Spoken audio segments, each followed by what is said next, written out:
Este mensaje no es nada fácil, porque para mí están siendo unos días muy duros. Me costó muchísimo hasta cantar esta tarde, porque la Biblia dice que para cantar hay que estar alegre, y el que está triste tiene que ponerse a orar. Así que a mí me hubiera gustado más estar orando que cantando, por lo menos en el día de hoy. Porque como bien saben ustedes, y como me han dicho muchos amigos míos en Israel, vives en España, pero tu corazón está aquí. Yo sé positivamente que nunca más volveré a encontrar al Israel que conocí durante más de 20 años. Las cosas van a cambiar completamente en Israel, en Oriente Medio y en el mundo entero. Porque esto no ha hecho más que empezar. Nunca más volveremos a sentir y a disfrutar como disfrutábamos caminando por las calles de Israel, aunque volveremos, si Dios, esa es su voluntad, volveremos, y en cuanto se abra la frontera, el primero en coger un avión e ir para allá voy a ser yo. Pero sé positivamente que el mundo espiritual ha cambiado. ¿Saben que la palabra jamás, que tantas veces se ha oído en estos días, aparece 39 veces en la Biblia? 39 veces. La primera vez que aparece el término jamás, aparece en el libro del Génesis, cuando el Señor miró a la tierra y dijo que vio al jamás. ¿Sería aquello un acto profético? ¿Sería que el Señor miró a la tierra y dice que vio, en español dice violencia, pero dice que Él miró a la tierra y vio al jamás? Y lo va repitiendo 39 veces a lo largo de diferentes libros del Antiguo Testamento. Y dice que por ver el jamás en la tierra decidió destruirla y empezar de cero. ¿Será que tantas cosas que estamos viendo es el cumplimiento de profecías que se están cumpliendo delante de nuestros ojos y algunos cristianos no se han dado cuenta?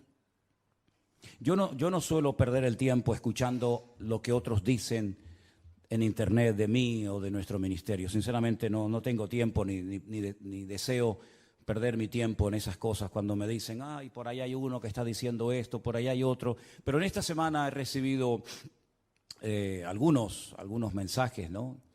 Y concretamente hay un muchacho que, porque se ha puesto muy de moda utilizar la predicación de un pastor y ponerte al lado, ¿no? ¿Habéis visto esto? Se ha puesto de moda, ¿no?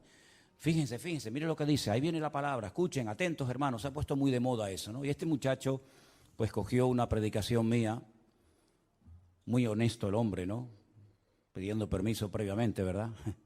Y dice, yo no estoy de acuerdo con lo que este pastor de España dice. Como si a mí me preocuparas cuál es su opinión. Sinceramente no me interesa lo más mínimo cuál es su opinión. Y una de las cosas que dice, a mí me gustaría hacerle muchas preguntas a ese pastor español. Querido, si me estás viendo en esta tarde, cuando quieras, hazme todas las preguntas que quieras. Creo que soy una de las personas más fáciles de localizar del planeta Tierra. Vivo en la isla de Tenerife, concretamente en Santa Cruz de Tenerife. Nuestra iglesia está en la calle Garcilaso de la Vega, número 13. Cuando quieras puedes venir y te respondo a todas las preguntas que quieras, no hay ningún problema. Pero no mientas cuando dices que quieres hacerme muchas preguntas y no las haces. La palabra de Dios nos enseña que los últimos tiempos van a ser tiempos muy difíciles, muy complicados. Y el mensaje de hoy me va a costar un poco compartirlo porque hay tanto material sobre lo que quiero decir. Y yo me he dado cuenta que en los últimos años ha habido como una especialidad que se ha puesto de moda y son los predicadores que predican sin espada. Es decir, los predicadores que motivan a sus audiencias, a sus congregaciones. Y claro, cuando oyes a esos hombres con ese léxico, con esas palabras, con ese carisma que tienen, la gente sale allí inflada, ¿no? Porque, claro, son mensajes que no te comprometen, son mensajes donde todo es serás y tendrás y serás. Dios está contigo, te va a bendecir, te va a abrir puertas, etcétera, etcétera, ¿no? Pero ¿cuántos mensajes han oído usted a lo largo de su vida sobre un tema que ahora les voy a preguntar si ustedes creen en eso o no? La ira de Dios.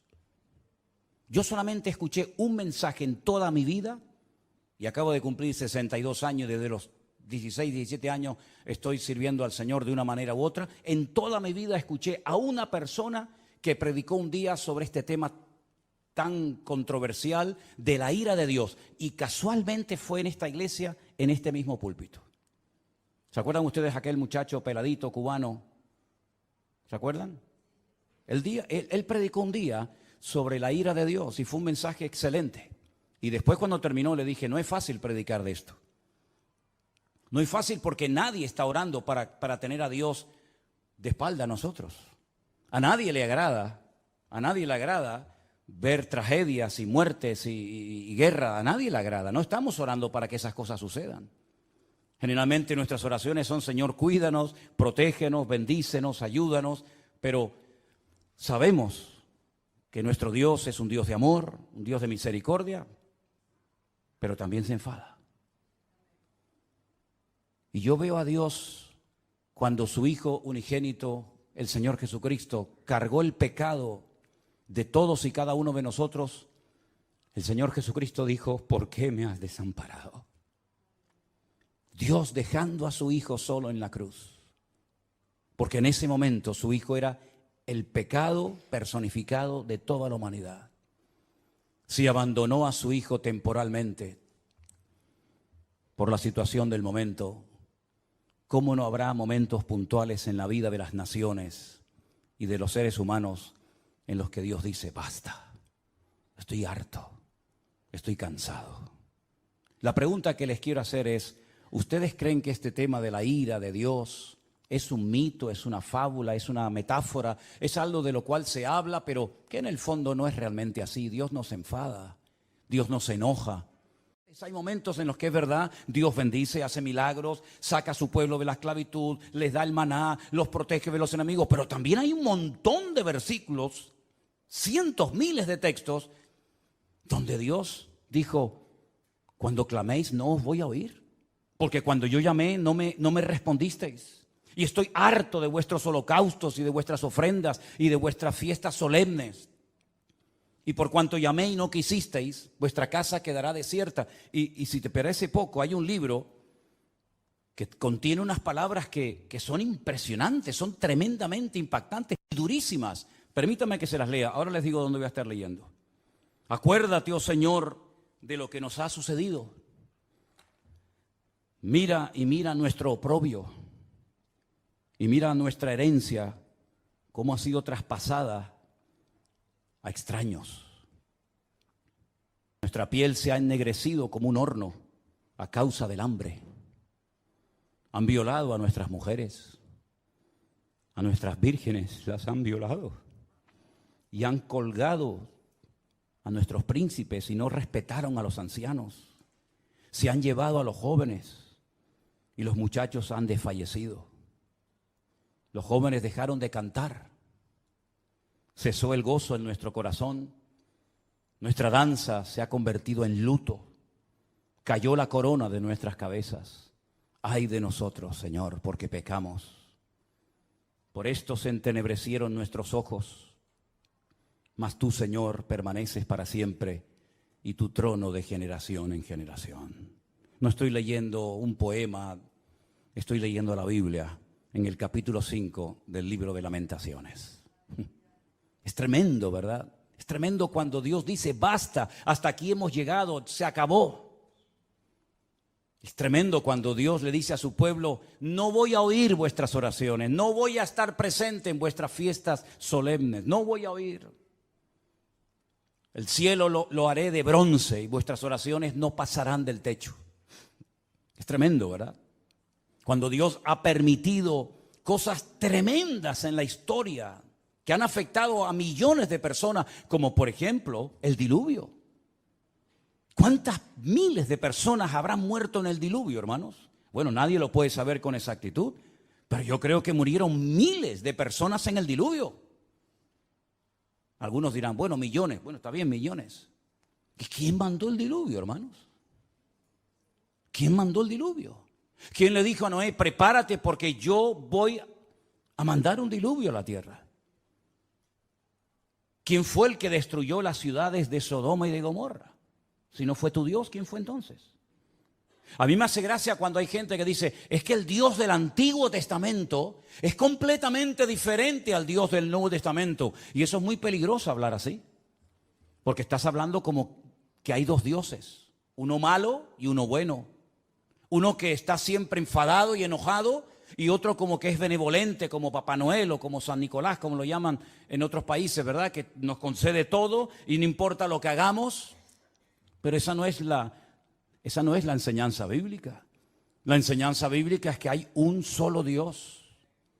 Y el del antiguo es el del nuevo, y el del nuevo es el del antiguo, y no hay otro Dios. Lo que pasa es que hay momentos en los que Dios actúa con infinita misericordia y nos sorprende, y a pesar de nuestras rebeliones y desobediencias nos cuida y nos bendice, pero dice, y lo he leído varias veces en esta semana, no lo hago por ustedes, que os quede claro, no lo hago por vosotros, sino para que mi nombre no siga siendo pisoteado y blasfemado entre vosotros. ¿Me da cuenta? ¿Y quién permitió la destrucción del primer templo de Jerusalén? ¿No fue Dios? ¿Quién le dio autoridad a Nabucodonosor para que quemara el templo y se llevara los tesoros a Babilonia y rompiera la ciudad de Jerusalén y durante 70 años no pudieran volver a su tierra? ¿Quién fue? ¿No fue Dios? ¿Y quién fue el que permitió la destrucción del segundo templo de Jerusalén, donde se cree que murieron 1 millón de judíos en la destrucción de la ciudad de Jerusalén? Y todas las matanzas y todas las guerras y todos los ríos y ríos de sangre que se podía haber evitado a lo largo de la historia. ¿Y quién fue el que permitió la Shoah? La Segunda Guerra Mundial. ¿Quién permitió todo aquello? Claro, hay predicadores que se han especializado en mensajes que motivan a la gente, ¿no? En mensajes de aliento, de ánimo. Hay tantos profetas y tantos pseudoapóstoles que cuando uno habla de la ira de Dios, del enojo, del enfado de Dios, como que se les mueve el piso porque dicen, no, yo no estoy de acuerdo con eso. Vuelvo a repetirles, yo no estoy en este lugar para que ustedes me aplaudan o me sigan o me admiren. Yo no estoy en este lugar para tener cada vez más audiencia y que la gente diga en los comentarios, estoy de acuerdo con usted, pastor, estoy de acuerdo. Y aunque estuvierais en contra, me da exactamente igual, porque voy a seguir predicando lo que Dios dice en su palabra, independientemente de la reacción de la gente. En esta semana me han llamado miembro de Hamas, me han llamado nazi. En esta semana me han llamado de todo, porque no están de acuerdo con el mensaje sobre todo que di el domingo pasado y con la reflexión que di esta semana sobre estos acontecimientos. Pero yo quiero que una vez más vayamos a la palabra de Dios para que veamos que a veces la historia se vuelve a repetir. Claro, son otras personas, son otros nombres, otros momentos de la historia, pero se vuelven a repetir los mismos errores, pecados y defectos que otros cometieron. Vamos a comenzar a leer en Segunda de Crónicas, el capítulo 14. Y vamos a ver cómo Dios aguanta y soporta y tiene infinita misericordia, pero hay momentos en los que Dios tiene que hablar y actuar e intervenir en la historia. En el capítulo 14 de Segunda de Crónicas se relata la historia de un rey del sur de Judá llamado Asa. Era el hijo de un rey llamado Abías. Este rey, dice en Segunda de Crónicas capítulo 14, versículo 1, después Abías durmió con sus padres y fue sepultado en la ciudad de David.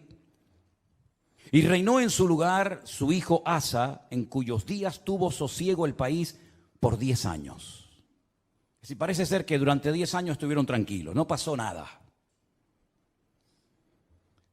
Hizo Asa lo bueno y lo recto ante los ojos del Señor su Dios, porque quitó los altares de culto extraño y los lugares altos, quebró las imágenes y destruyó los símbolos de Acera, y mandó a Judá que buscase al Señor, el Dios de sus padres, y pusiese por obra la ley y sus mandamientos. Quitó asimismo de todas las ciudades de Judá los lugares altos y las imágenes, y estuvo el reino en paz bajo su reinado. Edificó ciudades fortificadas en Judá, por cuanto había paz en la tierra y no había guerra contra él en aquellos tiempos, porque el Señor le había dado paz. Dijo por tanto a Judá, edifiquemos estas ciudades y cerquémoslas de muros con torres, puertas y barras, ya que la tierra es nuestra, porque hemos buscado al Señor nuestro Dios, le hemos buscado y Él nos ha dado paz por todas partes. Edificaron pues y fueron prosperados. Si se terminara la historia de Asa con este versículo, podríamos decir que Asa fue un buen rey. Porque dice la Biblia que hizo lo bueno ante los ojos de Dios. Pero ¿dónde se prueba la fe verdadera de un creyente? ¿En la paz, en la calma, en la quietud, en la prosperidad? No. Ahí todo, mientras todo va bien, todo el mundo funciona y todo el mundo está contento. Dice que él era bueno delante de Dios y comenzó a hacer una serie de reformas y comenzó a fortificar ciudades y comenzó a hacer obras muy interesantes, muy buenas, necesarias también, pero porque había paz, no había guerra en el país. Pero llegó el momento que las cosas cambiaron. Y tuvo también Asa ejército con escudos y lanzas. Tuvo de Judá 300,000. Es curioso, ¿no? El mismo número de reservistas que Israel ha movilizado en estos días, 300,000. Y de Benjamín 280,000, es decir, tenía 580,000 soldados entre su tribu y la tribu de Benjamín, que traían escudo y entensaban arcos, todos hombres diestros. Versículo 9. Salió contra ellos Zera, etíope, con un ejército de 1,000,000 de hombres. 1,000,000 de hombres. Y además tenían 300 carros y vino hasta Maresa. Entonces salió Asa contra él, ordenaron la batalla en el valle de Cefata junto a Maresa, y clamó Asa al Señor su Dios y dijo, escuchen la oración: oh Señor, para ti no hay diferencia alguna en dar ayuda al poderoso o al que no tiene fuerzas. Ayúdanos, Señor Dios nuestro, porque en ti, ¿qué dice?, nos apoyamos, y en tu nombre venimos contra este ejército. Casi igual que las palabras que David pronunció cuando fue a pelear contra el gigante Goliat. Tú vienes contra mí con espada y jabalina, mas yo voy contra ti en el nombre de mi Dios. Ahora Asa casi dice lo mismo. Ayúdanos, porque en tu nombre venimos contra este ejército. Oh Dios, tú eres nuestro Dios. Que no prevalezca el hombre contra nosotros. ¿Qué pasó? Que el Señor, Jehová, deshizo a los etíopes delante de Asa y delante de Judá, y huyeron los etíopes, que eran 1,000,000 de hombres armados hasta los dientes, y además 300 carros de combate. Era humanamente imposible hacer frente y vencer a este poderosísimo enemigo, porque la desproporción era enorme. Tenían 580,000 hombres, pero el enemigo viene contra ti con 1,000,000 de soldados y no vas a poder hacer frente a esta guerra. ¿Qué fue lo que hizo Asa? Orar. Señor, ayúdanos. Nos apoyamos solamente en ti. Dios le respondió sí o no. ¿Vio una contundente victoria? Sí o no. ¿Fue el enemigo derrotado? Sí o no. Bueno, con esta victoria ya Asa tenía que tener más que interiorizada y aprendida la lección de que si oramos y nos apoyamos solamente en Dios, Dios siempre nos va a ayudar. No importa el momento, no importa la dificultad, no importan nuestras limitaciones. Nosotros nos apoyamos en nuestro Dios, que no conoce ningún tipo de limitación, y siempre el Señor saldrá victorioso. ¿Cuántos dicen amén? Perfecto. Al poco tiempo, capítulo 15, vino un tal Azarías, hijo de Obed, un profeta digamos ambulante, no muy conocido, pero dijo cosas muy interesantes. Salió al encuentro de Asa y le dijo: oídme, Asa y todo Judá y Benjamín. El Señor estará con vosotros si vosotros estuviereis con él. Y si le buscareis, será hallado de vosotros, mas si le dejareis, él también os dejará. Esto funciona así. Muchos días ha estado Israel sin verdadero Dios, sin sacerdote que enseñara y sin ley. Pero cuando en su tribulación se convirtieron a Jehová, el Dios de Israel, y le buscaron, Él fue hallado de ellos. ¿Cuántos dicen amén? Es decir, la palabra que el Señor le está dando a través de este profeta al rey Asa es tremenda. Si siguen en esta línea, si siguen apoyándose en el Señor, si siguen confiando en Él y en su palabra, si no se apartan de su ley, de sus mandamientos, el Señor estará con vosotros. Ya os lo ha demostrado clarísimamente. No importa si viene 1,000,000 o 5 o 20, da igual. Tú mismo, rey Asa, has dicho en tu oración que tú ayudas tanto al poderoso como al que no tiene ninguna fuerza. Porque el ejército o la victoria no depende de nosotros, sino depende del Señor, porque no es con espada, no es con ejército, es con mi Santo Espíritu, dijo el Señor. Y él lo vio, el Señor se lo demostró. Este hombre se animó tanto con aquella palabra, con aquella contundente victoria, que siguió haciendo cambios y siguió haciendo reformas tremendas en todo el país. La Biblia dice que llevó al pueblo a un momento, a una reunión muy solemne, versículo 11, o 10 si quieren. Dice que se reunieron en Jerusalén en el mes tercero del año 15º del reinado de Asa, y en aquel mismo día sacrificaron para el Señor del botín que habían traído, escuche esto, 700 bueyes y 7,000 ovejas. Aquello tenía que ser un río de sangre terrible. Sacrificar 700 bueyes y 7,000 ovejas, aquello tuvo que ser algo impresionante. Pero a él no le importaba darle todos estos sacrificios al Señor, porque él estaba contento, él estaba agradecido, porque él había visto la mano de Dios poderosa. Y además dice que prometieron, versículo 12, solemnemente que buscarían a Jehová, el Dios de sus padres, de todo su corazón y con toda su alma. Lo juraron delante de Dios. Se tomaron en serio este juramento. Y cualquiera que no buscase al Señor, el Dios de Israel, que muriera, fuera grande o pequeño, hombre o mujer. Juraron al Señor con gran voz y júbilo, al son de trompetas y bocinas.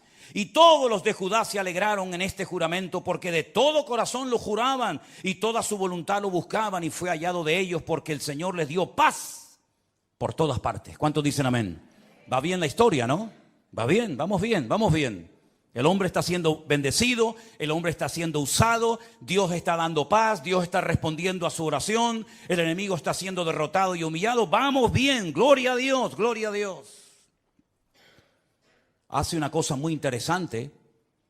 Estaba el hombre tan entusiasmado y tan contento con su Dios que hasta a su propia madre la puso en su sitio.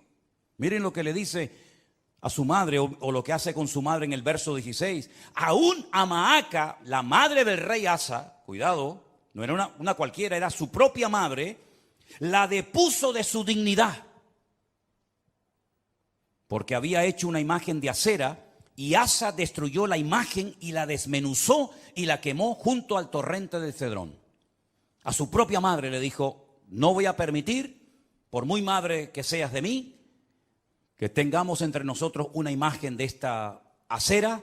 La destruyó, la desmenuzó y le prendió fuego en el torrente de Cedrón, ese torrente, ese barranco que hay entre el monte Moriah del templo y el monte de los Olivos. Le prendió fuego. Y en el versículo 18 dice que trajo a la casa de Dios, al templo, todo lo que su padre había dedicado y lo que él había consagrado. Y dice: plata, oros, utensilios, llevó un montón de cosas. La generosidad brotó en su corazón. Y dijo: voy a llevar a la casa de Dios, al templo, oro y plata y utensilios de todo tipo. Tremendo.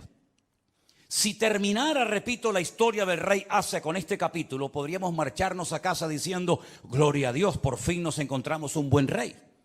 Porque lamentablemente no todos fueron buenos, hubieron algunos que fueron terribles. Pero este por lo menos fue bueno. Pero es que la historia continúa.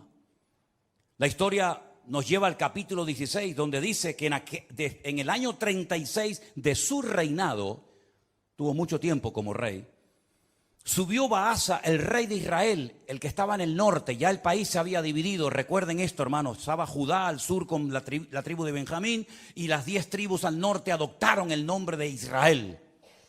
Y entonces el rey de Israel, en este caso se llamaba Baasa, va contra él, fortifica la ciudad de Ramá para no dejar salir ni entrar a ninguno ¿Y qué es lo que hace Asa? Se supone que tenía que hacer exactamente lo mismo que ya había hecho y que le había dado tan buenos resultados, ¿sí o no? Orar, clamar al Señor, apoyarse en el Señor y poner en práctica el juramento que habían hecho. Nos apoyaremos en ti, confiaremos en ti. Lamentablemente no hizo eso, no lo hizo. ¿Qué es lo que hace?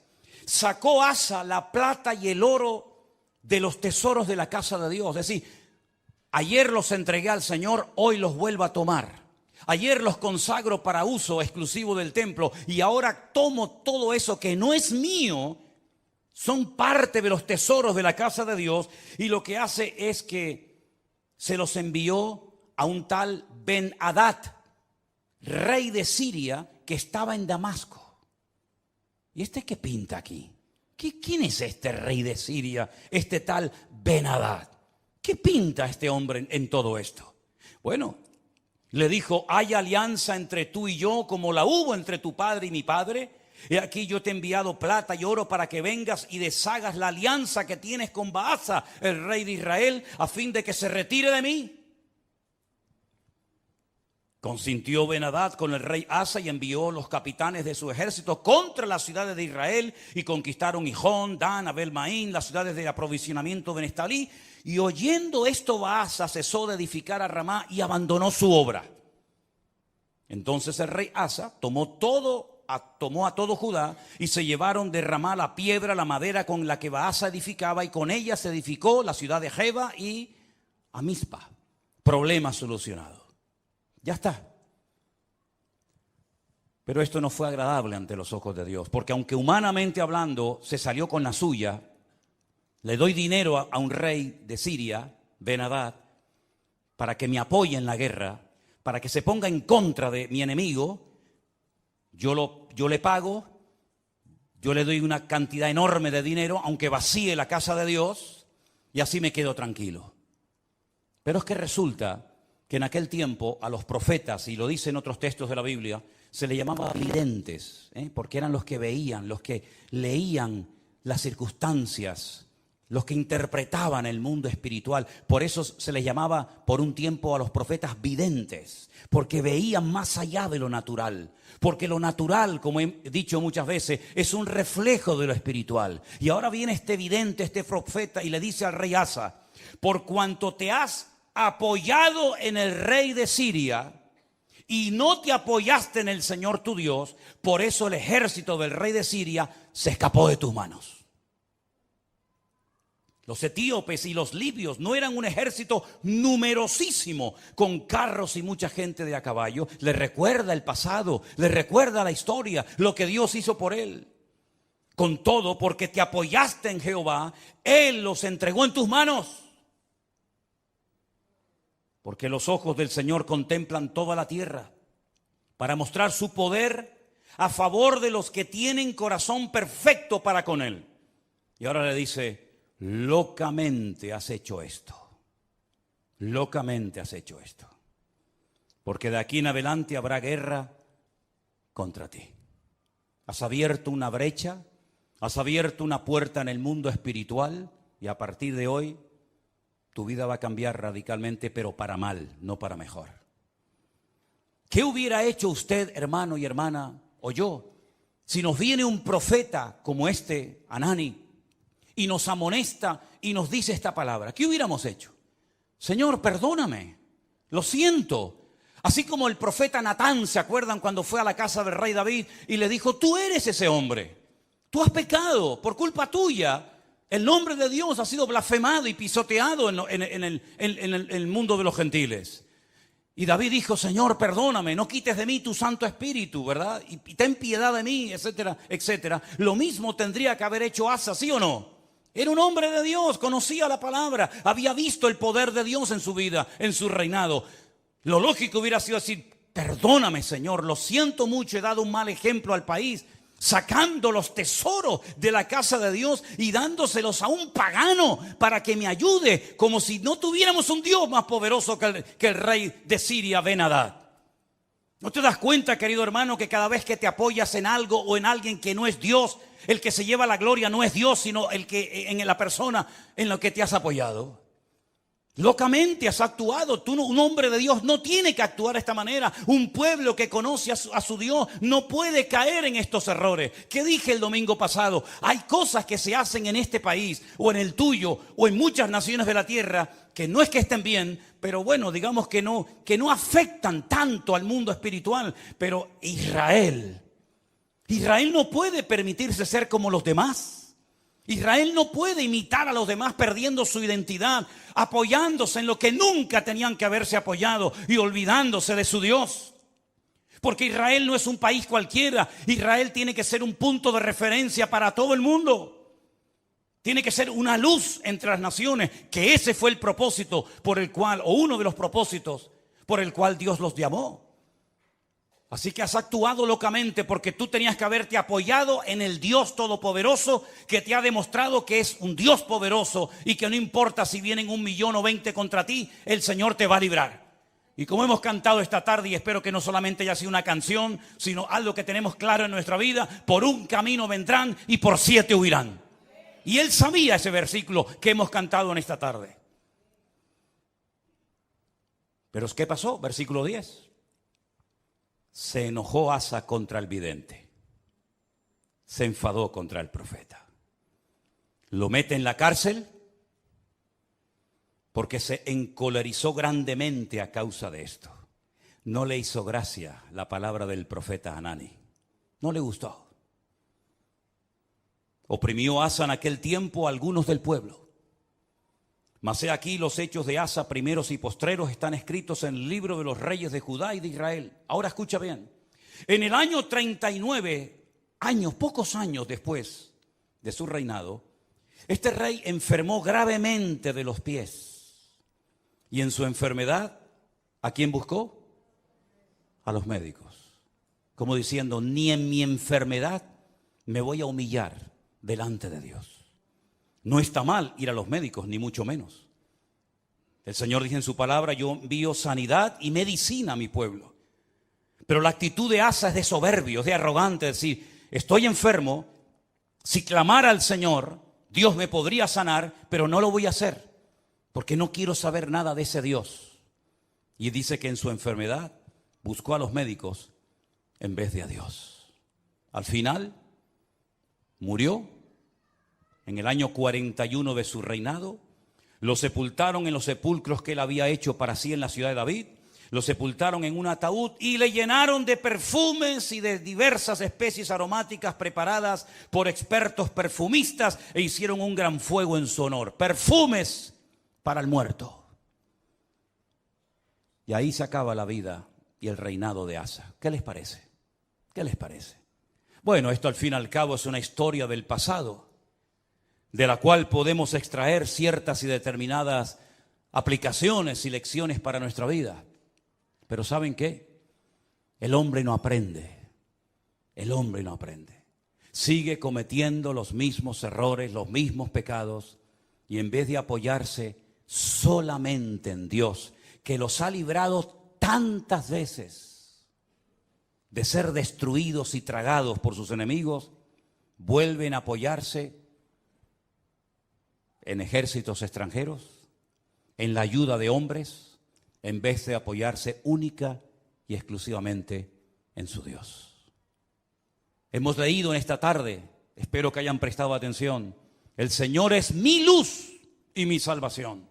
No temeré lo que me pueda hacer el hombre. Ellos tienen una palabra que dice: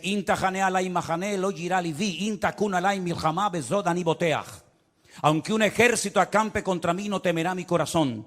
Aunque contra mí se levante en guerra, yo viviré confiado. Eso es lo que dice la palabra. Pero eso no puede ser solamente un texto bíblico. Eso tiene que ser una realidad cada día de nuestra vida. Dejemos por un momento a Israel a un lado. Tú, cuando tienes problemas económicos, y cuando tienes problemas matrimoniales, o cuando tienes problemas de cualquier otra índole, ¿en quién te apoyas? ¿En quién pones tu confianza? A ver si nos va a pasar lo mismo que a Asa. El Señor libró a su pueblo de la esclavitud. Podían haber muerto todos en Egipto. De hecho, estaban lanzando a los niños al río Nilo para que murieran. Podían haber muerto en el cautiverio en Babilonia. De hecho, dice que algunos de ellos los lanzaban a hornos de fuego y a otros los lanzaban a fosos llenos de leones. Podían haber muerto en la Edad Media, cuando la corona española junto con la Inquisición comenzó a matar gente por todas partes de España, incluido también a ellos. Podían haber desaparecido en la Segunda Guerra Mundial, podían haber perecido en cualquier otro momento de la historia, pero Dios siempre, siempre ha tenido misericordia de ese pueblo. Cuando estaban con la soga hasta el cuello, en su angustia invocaban a Dios y Dios les respondía. Y han demostrado a lo largo de la historia que no importa si son poquitos o muchos, la mano del Señor siempre ha estado con ellos. En 1967, 5 naciones tremendamente poderosas con un odio tremendo contra ellos. Porque no solamente sus enemigos se conforman con echarlos al mar, como decían los jordanos en su momento, con echarlos al agua, sino con arrasarlos, que no haya ni un solo judío en toda la faz de la tierra, nunca más. Ya lo intentaron los griegos, lo intentaron los romanos, ya lo intentó mucha gente. Y en aquellos días, una semana de guerra para vencer a 5 naciones, a 5 potencias militares en 7 días. Y al 7º reposaron. Fue más que suficiente para demostrar al mundo que el Dios de Israel es el Dios todopoderoso. Porque ahora no hacen lo mismo. Porque no claman a Dios. Uno tiene que tener una lectura diferente a lo que dicen los medios de comunicación, la prensa, la radio, la televisión, porque si no caemos en el mismo error de los demás. Hablamos como los demás, opinamos como los demás. ¿Qué es lo que está pasando allí ahora mismo? ¿Qué es lo que está sucediendo espiritualmente hablando? Que de eso no te va a hablar nadie. Te va a decir que se quedaron dormidos, te va a decir que se despistaron, te va a decir que estaban de relajo, de fiesta, te van a decir 20.000 cosas, que falló el Moshá, que falló el Chimbet, que falló todo. Pero ¿quién va a dar una lectura espiritual de toda esta cuestión? Nuestra fuente de información no es Internet. Nuestra fuente de información no son los periodistas. Nuestra fuente de información es la Biblia, es la palabra de Dios. ¿Cuántos dicen amén? Vamos a ir a la Biblia a ver qué es lo que nos dice, porque hemos visto que cuando una persona se apoya en Dios, no importa si viene 1.000.000 de soldados contra ti, tú lo puedes vencer. No importa si es un gigante enorme, profesional de la guerra, se le puede vencer. No importa si la ciudad tiene doble muralla, se le puede derrotar. Pero también la palabra de Dios nos habla muy claramente que a veces hay ciertas y determinadas circunstancias que frenan la bendición de Dios. En Isaías, capítulo 24, miren qué texto tan impresionante. Isaías capítulo 24, verso del 1 en adelante. Si quieren, así lo leemos. He aquí que el Señor vacía la tierra y la desnuda, y trastorna su faz y hace esparcir a sus moradores. Sucederá así como al pueblo, también al sacerdote, como al siervo, así a su amo, como a la criada, a su ama, como al que compra, al que vende. Se está acoplando el monitor, hermano. Tienes que bajar el monitor. Hace rato se está acoplando. Al que presta, al que toma prestado, como al que da logro, así al que lo recibe. La tierra será enteramente vaciada y completamente saqueada, porque el Señor ha pronunciado esta palabra. Se destruyó, cayó la tierra, enfermó, cayó el mundo, enfermaron los altos pueblos de la tierra. Escucha bien el versículo 5. Ahí está la respuesta. Sube. La tierra se contaminó bajo sus moradores. No estamos hablando de Japón, no estamos hablando de Latinoamérica. Es el profeta Isaías hablándole al pueblo de Dios. Hablando de su pueblo, de su tierra, y les dice, la tierra se ha contaminado debajo de vuestros pies. ¿En qué se basa el profeta para hacer semejante declaración? Ustedes han traspasado las leyes. Número 2, han falseado el derecho y han quebrantado el pacto sempiterno. Quédense con esas 3 cosas. Falsearon el derecho, traspasaron las leyes y quebrantaron el pacto sempiterno. Aquí está la clave, mi hermano. Ahí está la respuesta que Dios da en su palabra. Por supuesto, estudié el texto en hebreo, y cuando dice leyes, dice Torot, porque está en plural. Si fuera la ley, diría Torah, pero como dice las leyes, dice Torot. las leyes de Dios las habéis traspasado, las habéis quebrantado. Falsearon el derecho, Hok es otra palabra que significa obligaciones morales, normas de convivencia, las habéis quebrantado también. No solamente lo divino, lo religioso, la Torá, los Torot, los mandamientos inspirados por el Espíritu Santo, dados a través de Moisés en el monte Sinaí, los habéis quebrantado. No solamente eso, sino que también habéis modificado las normas, habéis manipulado vuestras obligaciones y habéis permitido ciertas y determinadas cosas que van en contra de la palabra que ustedes saben como pueblo de Dios que no se deben ni se pueden hacer. Y además de todo eso, lo que ha sucedido es que el pacto sempiterno, fíjate qué palabra tan interesante. Una cosa es eterno, otra cosa es sempiterno. Parece lo mismo, pero no es igual. Nuestro Dios no es sempiterno, nuestro Dios es eterno, porque no tiene principio ni tiene fin. Pero el pacto que Dios hizo con el pueblo de Israel tiene principio y no tiene fin. Por eso se llama un pacto sempieterno. No es un sinónimo, sino es una connotación diferente.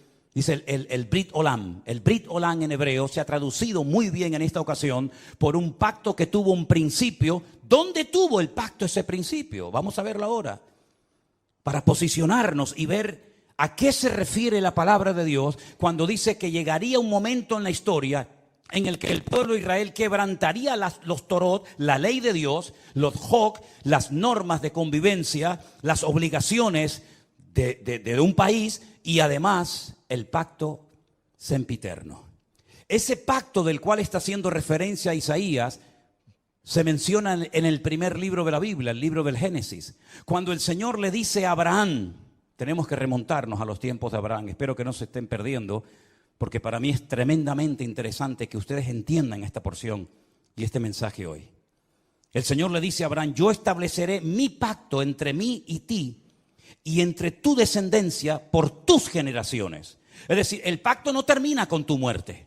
El pacto no termina cuando tu hijo se muera, Isaac, o cuando tu nieto Jacob muera, sino que será un pacto con toda tu descendencia por todas las generaciones, y yo seré tu Dios y el de tu descendencia para siempre. Este es mi pacto. Este es mi pacto, versículo 10. Este no es el pacto que Jesús hizo en el huerto, en Jerusalén cuando dijo, tomad y comed, esto es mi cuerpo. No, ese no es. Este es otro pacto. Este es un pacto que está haciendo con Abraham, el padre de la nación hebrea. El pacto que Dios hizo con este varón le dice, guardaréis entre mí y vosotros y tu descendencia después de ti. Será circuncidado todo varón entre vosotros. Es decir, siempre hay una señal de un pacto. ¿Cómo puedo yo demostrar que Dios ha hecho un pacto conmigo? ¿Cómo lo puedo demostrar? Bueno, Dios me dijo ya, Dios te dijo, pero las palabras se las lleva el viento, como dice el refrán. ¿Cómo podía Noé demostrar que Dios había hecho un pacto con él? Cuando veáis el arco en las nubes, esa es la señal del pacto que yo he hecho con ti. Perfecto. ¿Y cómo podía Abraham demostrar, o la descendencia de Abraham, que Dios había hecho un pacto con ellos, que los había escogido de entre todas las naciones? Esta será la señal del pacto. Circuncidaréis la carne de vuestro prepucio y os será por señal entre mí y vosotros. A la edad de 8 días, luego no es un pacto con la nación islámica, con los árabes, porque los árabes se circuncidan a los 13 años. Y los judíos circuncidan a sus hijos a los 8 días. ¿Te das cuenta? El pacto va a ser una señal que vas a llevar toda tu vida en tu carne, en tu cuerpo. Y se la tienes que hacer al bebé a los 8 días. Por vuestras generaciones. El nacido en casa, el comprado por dinero, también los extranjeros que no fueren de tu linaje. Debe ser circuncidado el nacido en tu casa, el comprado por dinero. Estará mi pacto en vuestra carne por pacto perpetuo. El varón incircunciso, el que no hubiere circuncidado la carne de su prepucio, aquella persona será cortada de su pueblo, ha violado mi pacto. Da igual si son religiosos o no, si son creyentes o no, si son practicantes o no. No hay ni un solo varón de Israel que no sea circuncidado, ni uno. No van a la sinagoga, no leen la Torá, no practican los mitzvot, no se ponen los tefilín, no hacen ningún tipo de manifestación religiosa, pero a nadie se le ocurriría tener un hijo y no circuncidarlo. Eso no se negocia. Aunque te hayas casado con una chica no judía, jamás por amor a tu mujer no judía vas a decir, bueno, al niño no lo circuncidamos. No, lo han hecho en todas partes, en Egipto. En la Segunda Guerra Mundial lo hacían, a escondidas lo hacían, por la prohibición que los reyes católicos pusieron de que no se podía seguir circuncidando. Es la señal del pacto. Todos los hombres en Israel están circuncidados. Llevan en su carne la señal de que están bajo un pacto. Lo entiendan o no, ustedes se han metido debajo de un pacto. ¿Cómo se llama Israel? ¿Cómo se llama ese país? Israel, no. Estado judío de Israel. Es decir, estáis bajo un pacto que Dios ha hecho con vosotros. Y lo creáis o no, lo entendáis o no, ustedes llevan en su cuerpo una marca como señal de que estáis bajo ese pacto. Isaías dice en el capítulo 24 que hemos leído en esta tarde, vosotros habéis quebrantado el pacto. Vosotros habéis traspasado las leyes y habéis falseado el derecho. La ley de Dios no se modifica, no se le quita ni se le añade nada. Ya están los 613 mandamientos en lo que se conoce como la ley, la Torá, el Pentateuco, el Humash, ponle el nombre que usted quiera. 613 mandamientos, no se le quita ni se le pone nada. Si quieres saber cuáles son esos mandamientos, tienes ahí Génesis, Éxodo, Levítico, Número y Deuteronomio. Ahí están todos. Eso ya no se puede tocar. Pero las normas, las reglas, tienen que ir en consonancia con la ley de Dios, ¿sí o no? ¿Quién se tiene que adaptar? ¿El hombre a Dios o Dios al hombre? El hombre a Dios, ¿no? Luego, cuando en la Knesset, ¿qué es la Knesset? La Knesset es el parlamento israelí, donde están todos los partidos políticos, los de derecha, los de izquierda, los árabes, todos están allí. En la Knesset se aprueban leyes y esas leyes tienen que ir en consonancia con la palabra de Dios, porque ustedes están bajo un pacto y lo saben porque llevan la señal de ese pacto en vuestra propia carne. ¿Me siguen o no? Ok. Vamos a conocer al presidente del parlamento israelí. Se los presento a todos ustedes. Ahí lo tienen. El presidente de la Knesset de Israel se llama Amir Ohana, presidente de la Knesset, presidente del parlamento israelí, judío, circuncidado, faltaría más.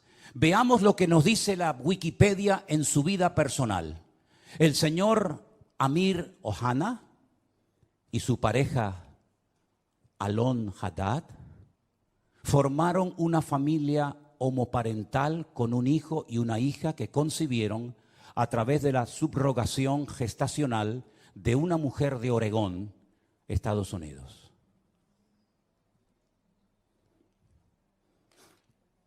Sin comentarios. Gracias. Presidente del Parlamento israelí. Vosotros habéis traspasado mis leyes, habéis pervertido el derecho y habéis quebrantado mi pacto. Alguien dijo, no es una frase mía, cuando nos distanciamos de Dios y de su palabra, ponemos nuestra vida en peligro. ¿No les parece a ustedes? Pero la palabra de Dios dice, sin santidad nadie verá al Señor. Llámese Israel, llámese sudamericano, llámese latino, llámese como se llama. Sin santidad nadie verá al Señor. No es un título, una nacionalidad, un pasaporte lo que nos salva, sino el apoyarnos única y exclusivamente en Dios y en su palabra. Pero ahora resulta que ya están tranquilos porque el tío Sam les ha dicho, yo estoy con ustedes. Antes se llamaba Ben Haddad, ¿se acuerdan? Ben Haddad. Ahora se llama señor Biden. Pero qué lástima que no haya un Ananí en Israel hoy por hoy. Porque si Juan el Bautista levantara la cabeza y entrara al parlamento israelí, bueno, ya entró en su época, ¿no? Cuando aquel rey llamado Herodes, ¿se acuerdan?